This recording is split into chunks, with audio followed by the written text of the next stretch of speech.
Thinking Aloud. Conversations on the leading edge of knowledge and discovery with psychologist Jeffrey Mishlove.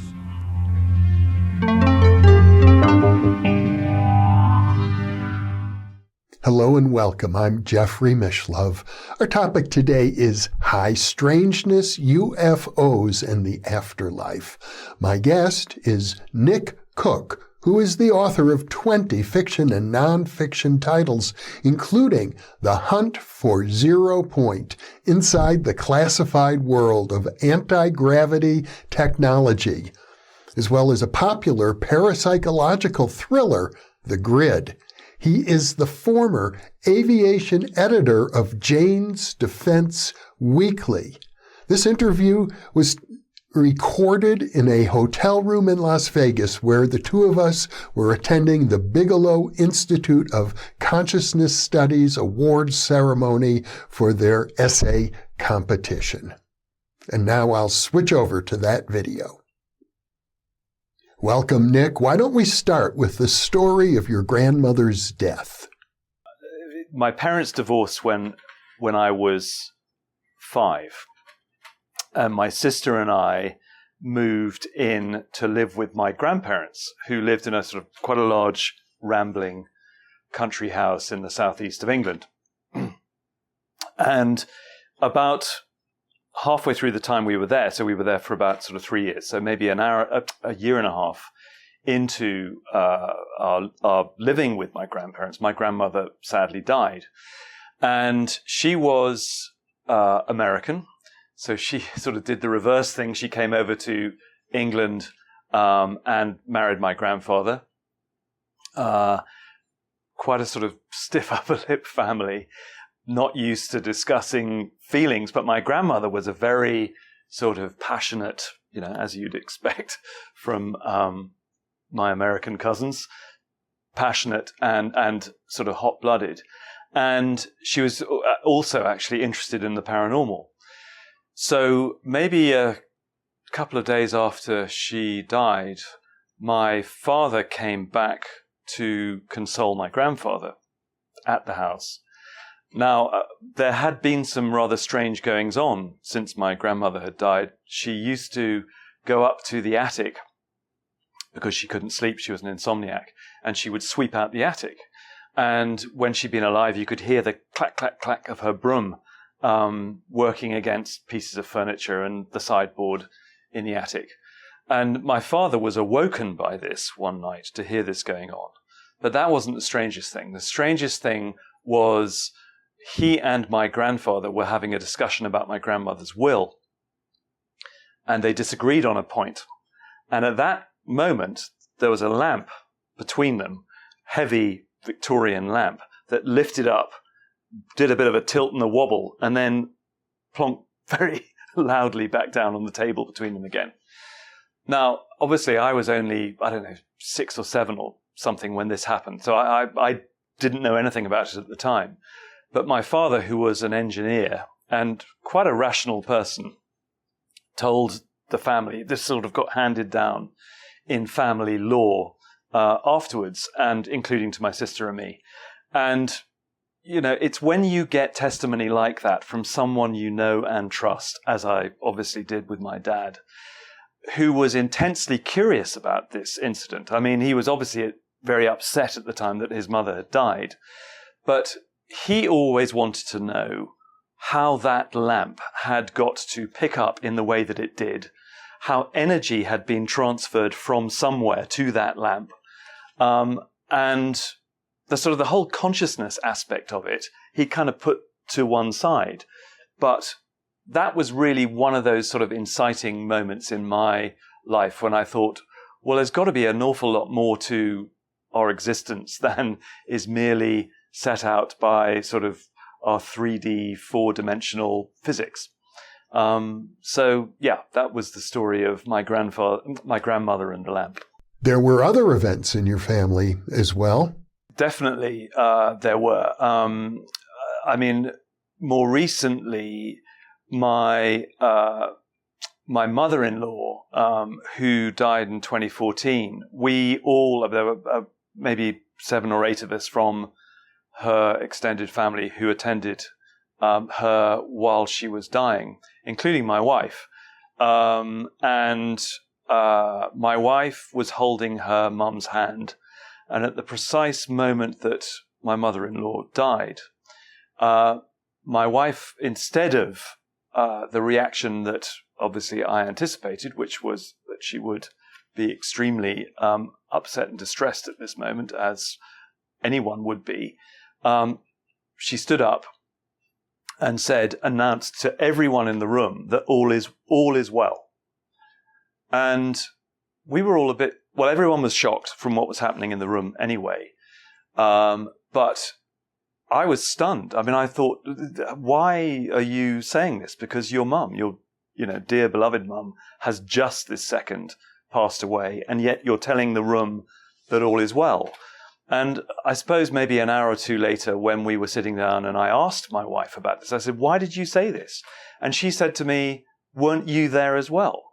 And I went, where? And she went, well, in that space where time stopped, but it stretched infinitely. I was connected to everything. I knew everything. This place was more real than real. And it was imbued with a feeling that I can only describe as all-encompassing, joyous love. And I thought, what is this thing that she's describing? I came from a very nuts and bolts background. I'm a technology journalist, but I'm a curious person. And I wanted to know how this person, whom I trusted, obviously intimately, we'd been married at that point, maybe 25 years. And I wanted to know what she was talking about. And when I Googled this thing, I realized that what she was describing was something called a shared death experience. And that was sort of one of I suppose it was actually the primary inciting thing that made me want to go and research consciousness, because I had to try and rationalize what my wife had discovered. And in a sense, that also linked back to my grandmother's experience, this experience that my dad had told me about my grandmother and the lamp. So those two things combined really set me off on this path and this journey. I gather that at the same time you were beginning to explore consciousness, you had already had some exposure to the UFO field. For some 15 odd years, I had been the aerospace editor of a publication called Jane's Defense Weekly, which is it's a military affairs journal. It's bought by professionals in the field, in the defense field, in the intelligence community field as well. It's a really serious publication. And I enjoyed writing for it immensely because it got me all over the world. It got me to meet some very interesting people and to pursue my curiosity about, things sort of interesting technologically, but also kind of secret things too. So during some of the early years that I was involved in the job, I was particularly involved in uncovering for the magazine stories about very secret defense projects, particularly aerospace projects that were going on in the US, where most, if not all, of the really interesting technology was to be had, at least the cutting edge technology. Some of this technology, particularly to do with technologies like stealth, were highly secret, but also so shrouded in secrecy that some of the things that people said they saw in the skies, particularly in the desert Southwest, were often mistaken for UFOs. So in that sense, my nuts and bolts rationalist job in this very serious publication started to cross over into the UFO domain. But I was very keen to separate out the stuff that you could explain by technology, science, and engineering with the stuff that couldn't be explained in that way. And I wrote a book about this called The Hunt for Zero Point, which was my attempt to segregate out the stuff that you could explain by exotic technology, and that, might, I speculated, be to do with a breakthrough in propulsion physics. So perhaps some new esoteric form of energy and propulsion, which would look an awful lot like a UFO if you were to build one here on Earth. And I think I sort of did that, at least to my curiosity and satisfaction. I was able to look at terrestrial technology and ask the question, are what people commonly say are UFOs, could any of that stuff have been built here on Earth in great secrecy? And I think unquestionably some of it could have been. But to my mind, there was a significant proportion of sightings that could not be explained by anything that I would remotely describe as, quotes, rational. And that always left me intrigued. But I had to sort of professionally put it to one side until the US Navy comes out through the New York Times, which had a big story in 2017 about how the US Navy had been encountering a plethora of UFOs off the west coast and the east coast of the US, encountered amongst its carrier battle groups. And these sightings were so well documented and so strange that it sort of emboldened me to go, look, this stuff really needs to be acknowledged and talked about now. And I felt confident enough post-2017 to really get my teeth into the subject in a way that I had not before. Based on your essay in the Bigelow Institute competition, you see a relationship between survival after death and these mysterious UFO sightings and a wide spectrum of other phenomena. If I could come at it the other way, or another way, which is to go, I spent a long time looking at exotic technology, nuts and bolts technology, and metaphorically giving that a really good kick, kicking the tires of it. And I realized that when I'd done that, I could explain the stuff that had been built on Earth, unquestionably. But that other category of sightings, which defied a rational explanation, needed another approach, in my opinion. It couldn't be explained or analyzed critically by looking at it from a sort of nuts and bolts perspective. And you're referring to the reports of the Navy that were released in 2017? You don't believe that there's a mechanical explanation for those sightings? Well, I'm sort of jumping ahead a little bit here because I think there are both. Mm-hmm. I think the phenomenon, the UFO phenomenon, is, in a sense, it gets to the heart of my essay. Because what I'm talking about in the essay is what I call an interface, where our consciousness interacts with a wider consciousness, and in this interface, a lot of interesting, unexplained stuff happens. I think it just so happens that consciousness, the survival of our consciousness post-material death, manifests on this interface. But I think a range of other phenomena do as well. I mean, there's the near-death experience, there is the out-of-body experience, there's remote viewing. But in terms of the UFO phenomenon, I think that also resides somewhere on this interface, in that at times the phenomenon takes on a physical aspect, and and when it takes on that attribute, you could, again, metaphorically, pick up a brick, throw it against that UFO, and that brick is going to go clang, because in that moment, that UFO is real. But there is another aspect to the UFO phenomenon, which is more metaphysical and has, as others have documented, psychic qualities to it. And there is so much high strangeness around the phenomenon when it is in that state, that it then takes on another attribute, this non-physical attribute.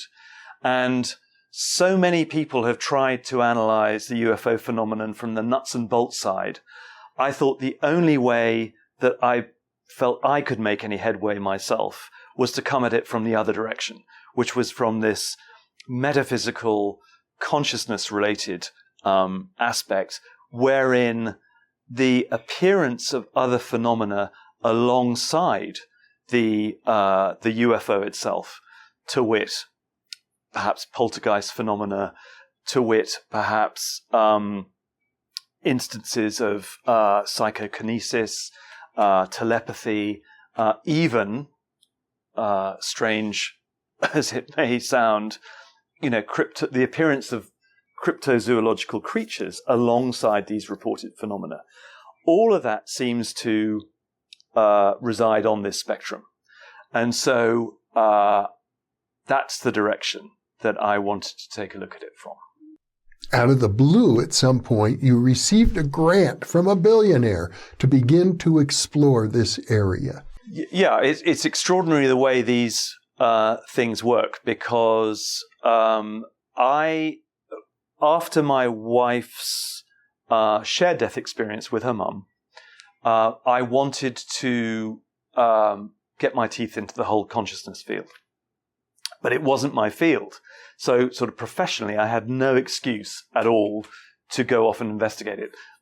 We've all got to put bread on the table, and my profession lay elsewhere.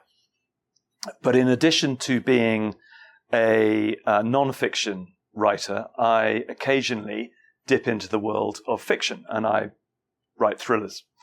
I felt that having done a bit of background research on what happened to my wife and her mother-in-law, my mother-in-law, her mum, this shared death phenomenon, I put some of that research into this thriller, a book that came out in 2019 called The Grid, which deals with this aspect.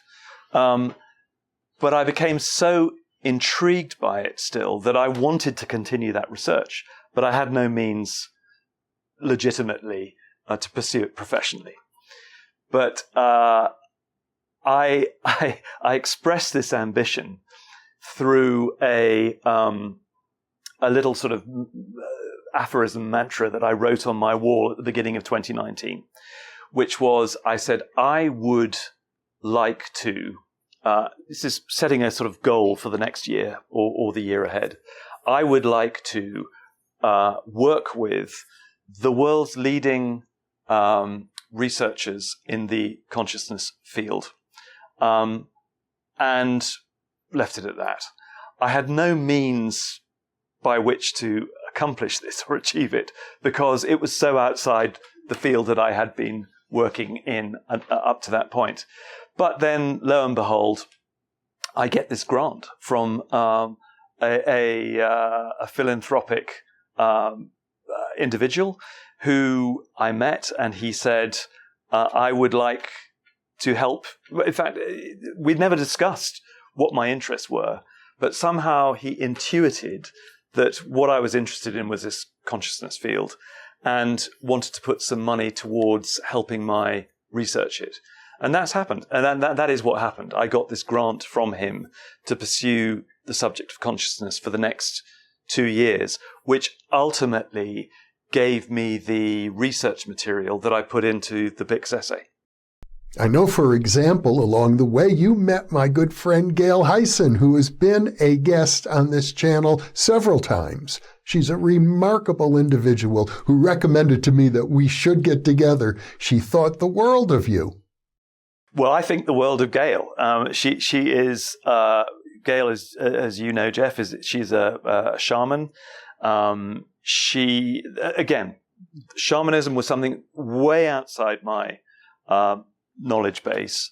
But when I was researching the consciousness field, I was particularly interested to approach the field of consciousness from a sort of omnidirectional aspect.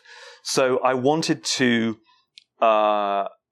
get in touch with experiences in multidisciplinary realms. So, remote viewing, near-death experiences, out-of-body experiences, shamans, channelers, the plethora. And through talking to each of them, I wanted to see whether there were any shared characteristics of their experience that might inform the consciousness field as a whole, for me. I had no idea how to begin approaching a shaman. I didn't know any. We don't have too many who live around us or lived around us at the time in southwest London. So I approached Dean Radin because I had we have a mutual friend, and he put me in touch with a range of experiences, including Gail Heisen.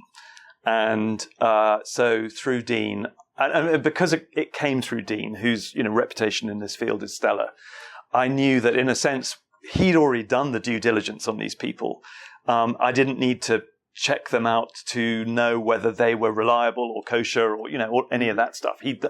Dean had already done that, and that was how I met Gail, and she was able to tell me remarkable things about how she works and her own experiences of shamanism. And thanks to Dean. You found some common elements in these diverse areas.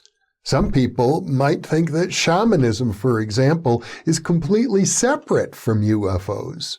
To my satisfaction, anyway, I was able to find a good many common elements between these experiences. Who include amongst them, of course, those who have experimented with psychedelics, whether it's LSD or DMT or whatever.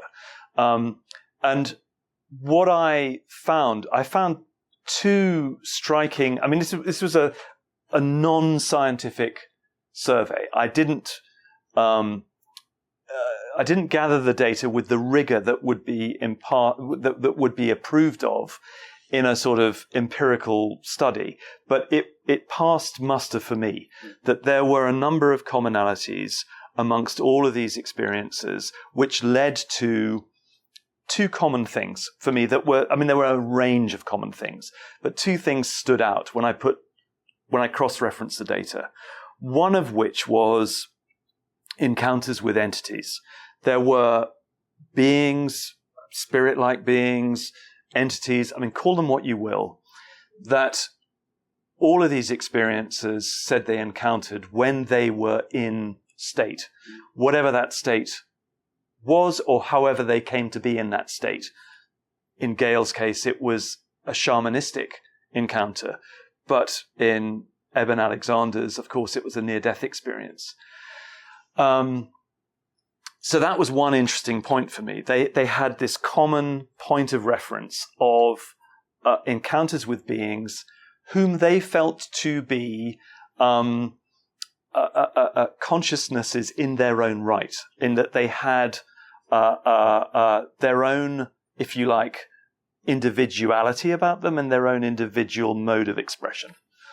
The second was an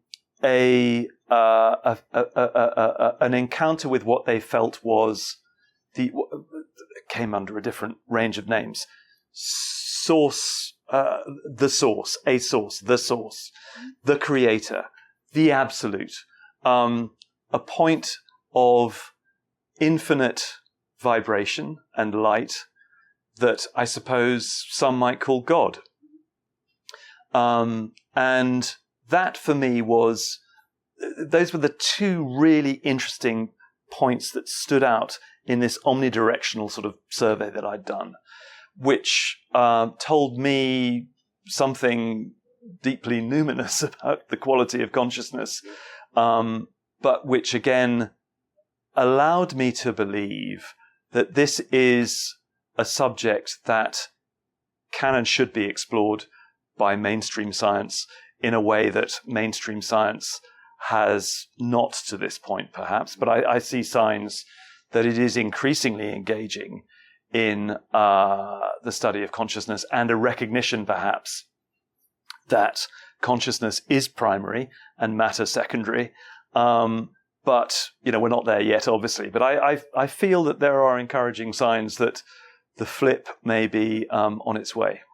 Let's go back to the UFO sightings reported by the military. Did you, in probing those experiences, discover numinous qualities there? If I can take this back to the report that was commissioned on UFOs by the United States Congress, and which appeared in June 2021 on the phenomenon. This was delivered by the defense and intelligence community to Congress as a sort of, here's what we know about UFOs, or UAP, to give them their kind of kosher acronym, unidentified aerial phenomena.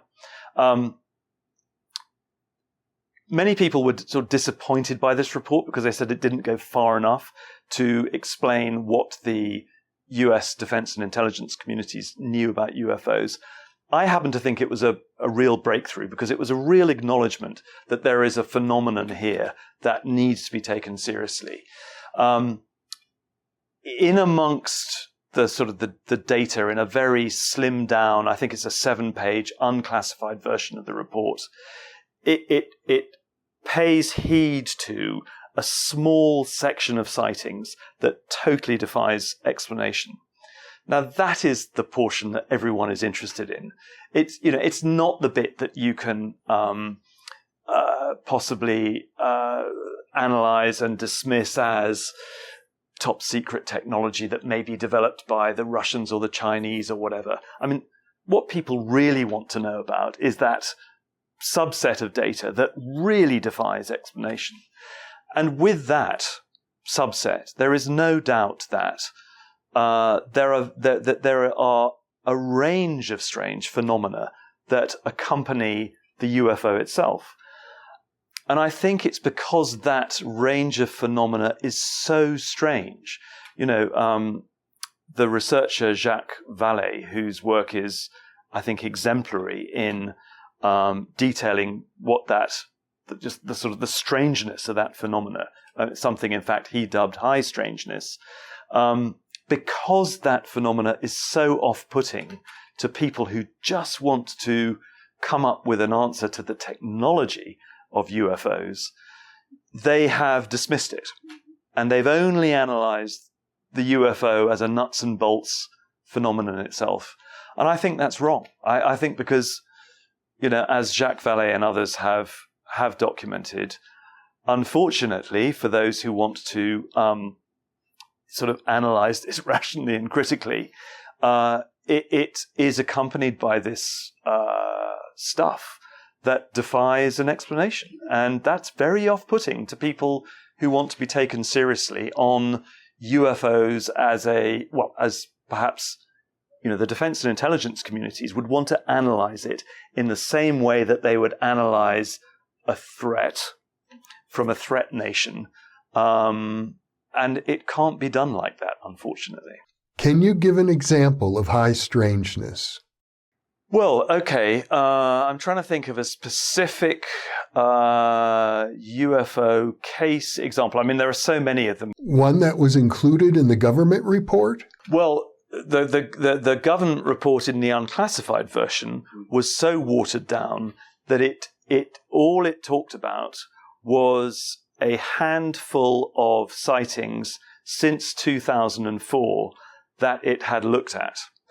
And of course, as anyone who's ever done any research in the field knows, the UFO phenomenon owes its existence. I mean, it goes way back, but certainly in the modern era, you could say that it's been charted since 1947, when the Kenneth Arnold first cited what he described as flying objects that looked like saucers skipping over the surface of a pond, which gave rise to the description flying saucer. So since that era, there have been so many sightings, but in the report that was given to Congress, the intelligence community and the defense community said, we're only going to look back to 2004 and analyze data since 2004, sort of suggesting that that was the only data that was worth looking at. But actually, what that managed to do was obscure the long trail of sightings history going back to 1947, in which there is so much good data, including some pretty scary stuff, ostensibly, which is about how UFOs have consistently interfered with the nuclear deterrent, which is extremely well documented and has been for a very long time. And I suspect probably that is why it has been left out, because you do not want to acknowledge, if you are in charge of the nation, any national defense, that there are things in your sky which defy rational explanation, at least explanation to your rational mind. It seems that nuts and bolts machines, let's say, that come from another world somewhere, might well be interested in our nuclear developments here. Indeed. And I think that that is a sort of part of this all, in that that is one way of looking at it. That you have to, if you are charged with analysis of something that is appearing in your sky which you can't explain, you have to consider, if this is your job, that it may be a threat. On the other hand, though, of course, it might not be.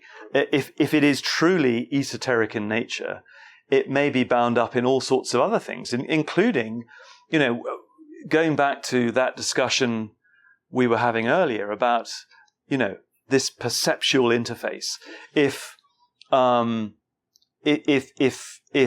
I am perceiving things in a space that is governed by an aspect of consciousness that is not well understood, it is entirely possible that these things, whether they are ghosts or UFOs, are appearing on this interface, my perceptual interface, as some manifestation of, say, perhaps, Jung's collective unconscious.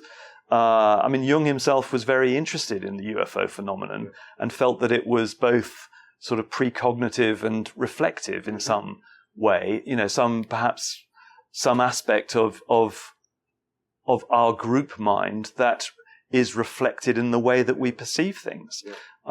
So, yes, there is a nuts and bolts aspect to it, but at the same time, that doesn't explain every aspect of it either.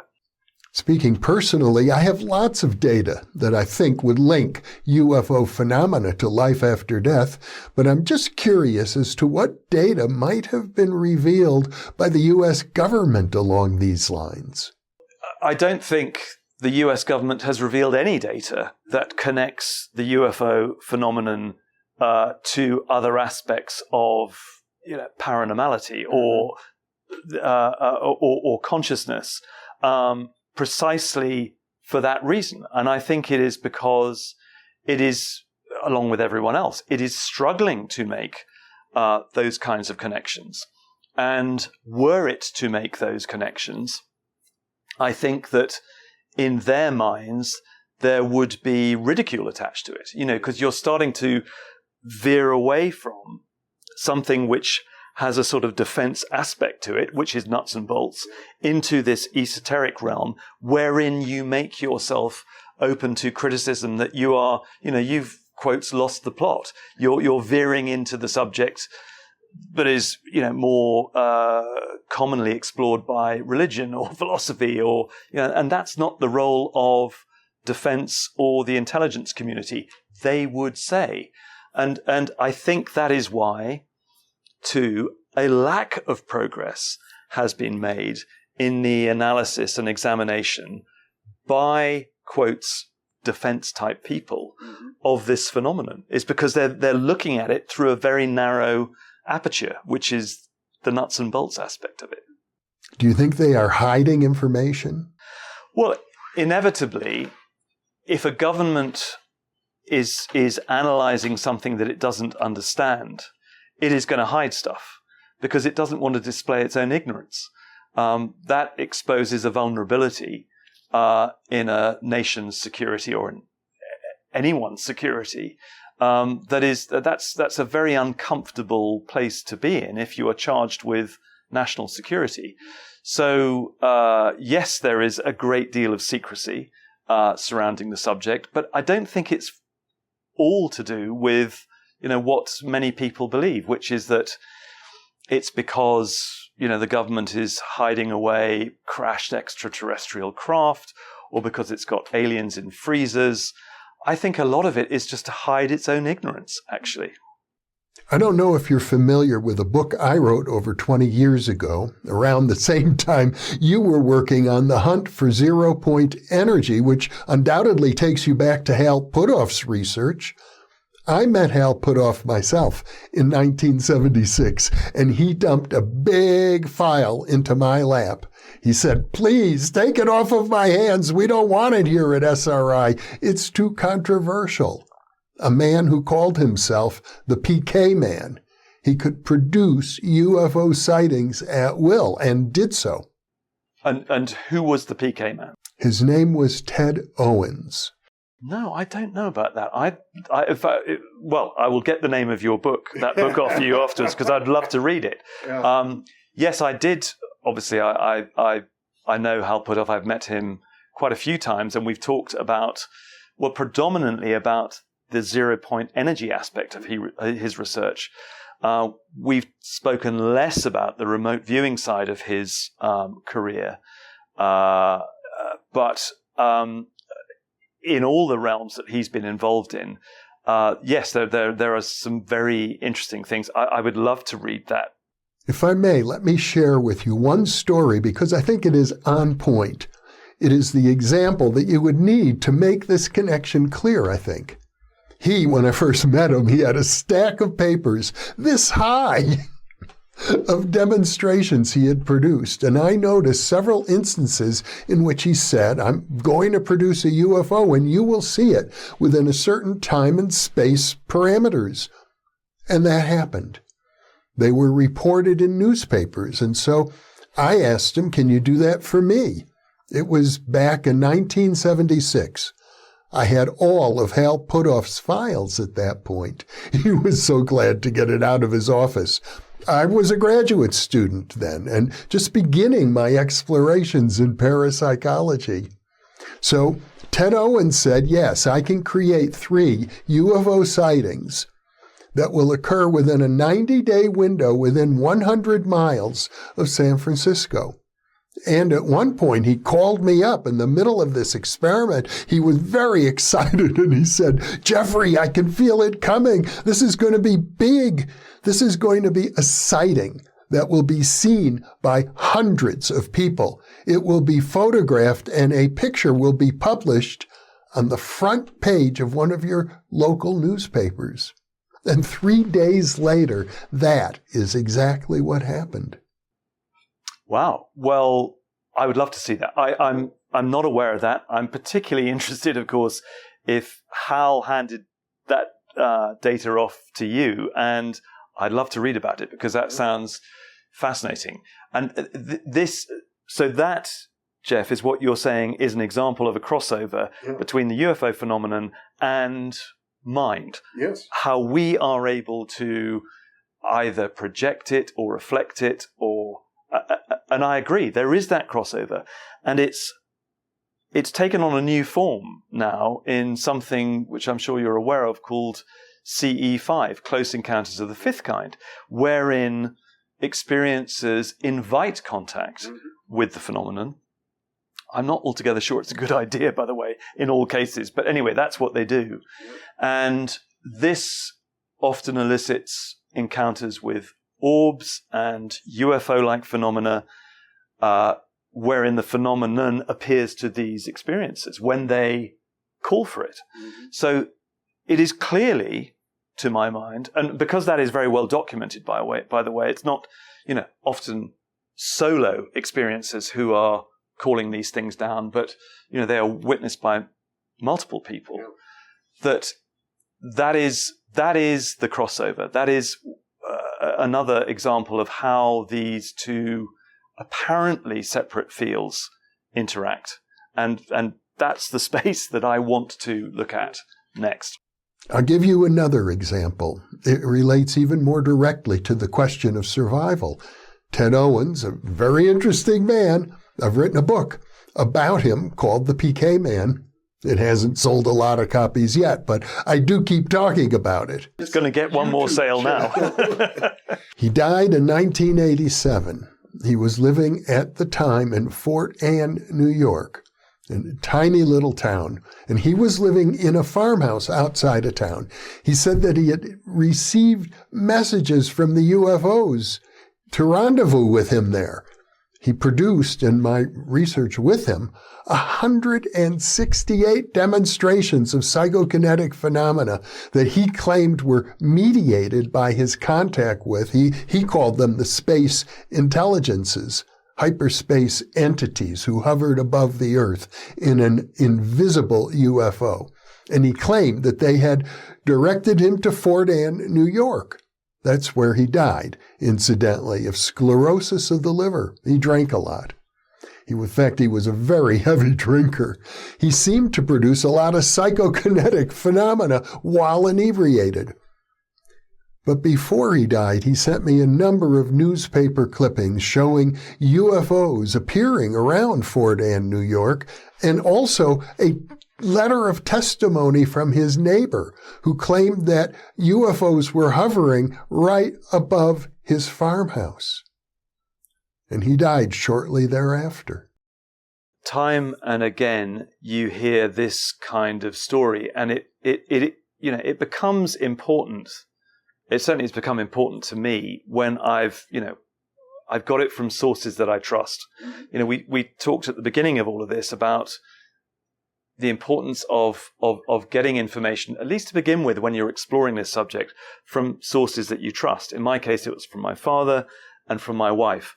But in my work as a senior editor at Jane's Defense Weekly, I was introduced to, for example, not only Hal Putoff, but Ingo Swann. And Ingo was, if you like, one of the other godfathers or fathers of remote viewing alongside Hal. And I had several chances, in fact, to talk to him about his work, which, as many people know, was funded by the government for a long time. And as a defense journalist myself, I looked for patterns. In fact, I followed the Woodward and Bernstein mantra of follow the money a lot. And when you've got 15 and plus years of constant funding by the defense and intelligence community into a thing, in this case, remote viewing, that's when I sort of sit up and take notice. So through Hal and through Ingo, and actually even through Uri Geller, who I've also met, who, again, he invited me to his home after he'd read The Hunt for Zero Point, and he did the spoon bending thing for me. Uri was, again, he was also funded by the CIA to do things. SRI, Stanford Research Institute, analyzed his work. Hal was involved in that. So, these things, they all have a very solid base to them for me. But that's the foundational stuff. I think if we're going to make progress going forward, we need to look, I think it's probably Hal Putoff who describes it as the frontier of the frontier. And that will entail exploring aspects of consciousness, which will be deeply uncomfortable to some areas of science because it will exhibit high strangeness of the kind talked about by Jacques Vallée. It seems as if, at least since maybe the early 1950s, there was an official policy of the government to try and debunk these high strangeness reports in order to avoid public panic. Definitely. And that has been a part of my work as well. I mean, coming out of the defense journalism realm, you do become acutely aware that not all the information that you get is necessarily the truth or correct. You have to employ a very rigorous filter to try and work out what is truth and what isn't, particularly when you're dealing with aspects of national security. So yes, the whole UFO field has been riven with disinformation, and as is well documented in the 1950s and 1960s, when the CIA, amongst others, was behind a range of new technology that was appearing in the skies, such as the U-2 spy plane and the very fast-flying A-12 hypersonic aircraft. That meant that, well, they were aware that the UFO phenomenon was something you could hide this technology behind. And if you mixed up a little bit of truth with a whole range of disinformation, you could get some of that stuff to stick. And it was a very useful curtain behind which you could hide real secrets, real technology. So yeah, you have to be aware of all of this stuff. And I think in a way that consciousness itself, being a highly malleable thing, is prone to, when you feed all of this disinformation into this interface that, I've been trying to describe and trying to find the words to describe it in my Bix essay as well, that interface becomes, in a sense, bent out of shape itself by a range of different inputs. One of those inputs being the human input, which is characterized in this case by misinformation and disinformation from intelligence communities. Nick, where do you think things are going from here? Do you have any sense of the future of this investigation? In my own field, coming out of that aerospace and defense background, recognizing that a huge breakthrough has been made in the middle of 2021 with this UAP study that was delivered to Congress by the Office of the Defense and Intelligence Community, that people are going to sit up and take notice. Sadly, in the defense and intelligence realm, this is now going to be a thing.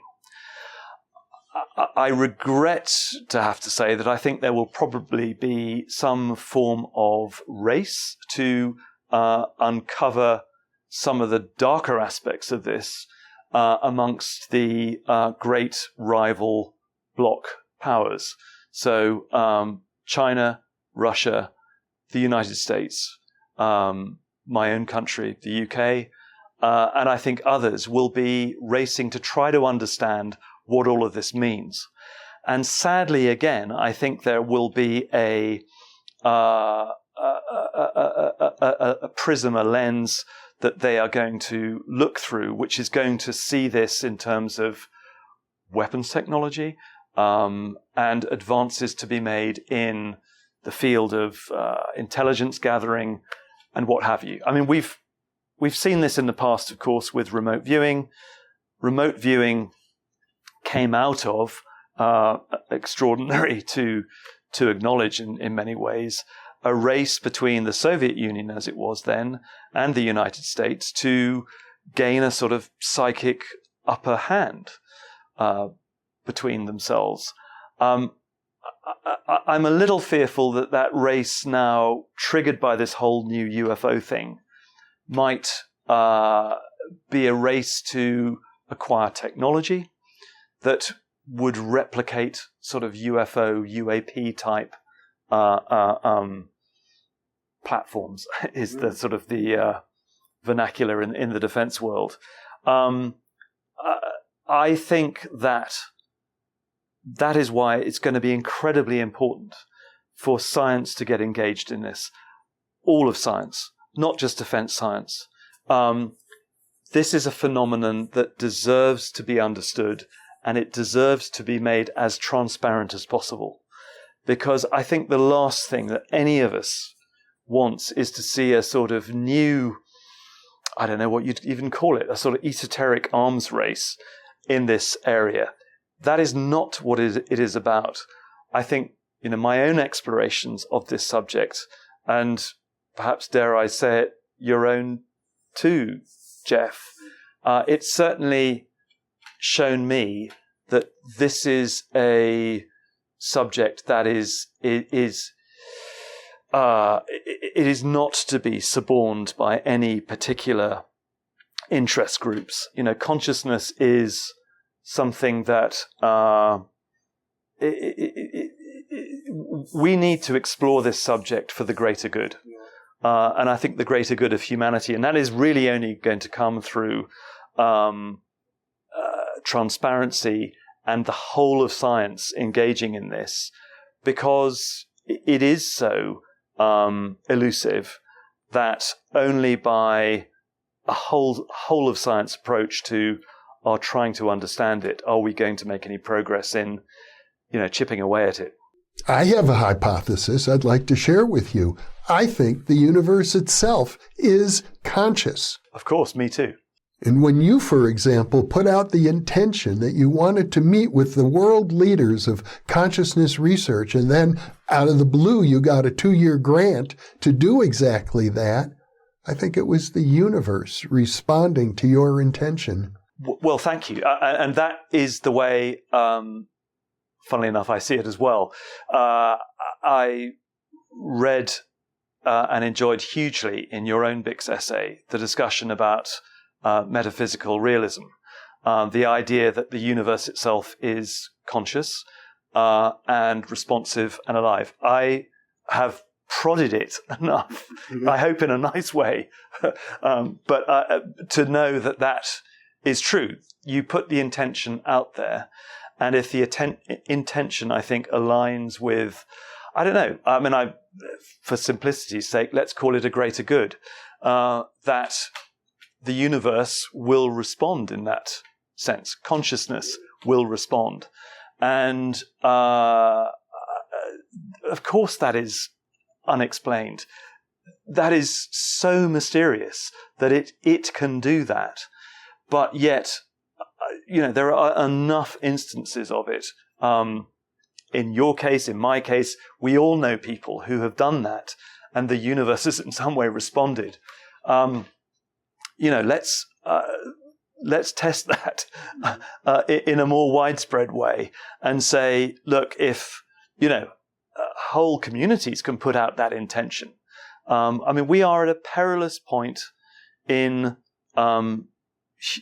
humanity's evolution. We're faced with existential threats like climate change. We seem to have regressed, unfortunately, in a sort of national security setting to a kind of something that equates to a kind of Cold War mentality. So the more that this sort of intention can be put out there to explore consciousness in a positive way, I think hopefully the more the universe will respond in a positive way back. So anyway, that's my hope and dream for the future. Well, Nick Cook, this has been a delightful conversation. It's very exciting for me to have it with someone with your background in the aerospace and defense industries and technology. It adds a whole new layer for me, and I think for the viewers of New Thinking Aloud. Thank you so much for being with me. Thank you for having me on. And for those of you listening or watching, thank you for being with us.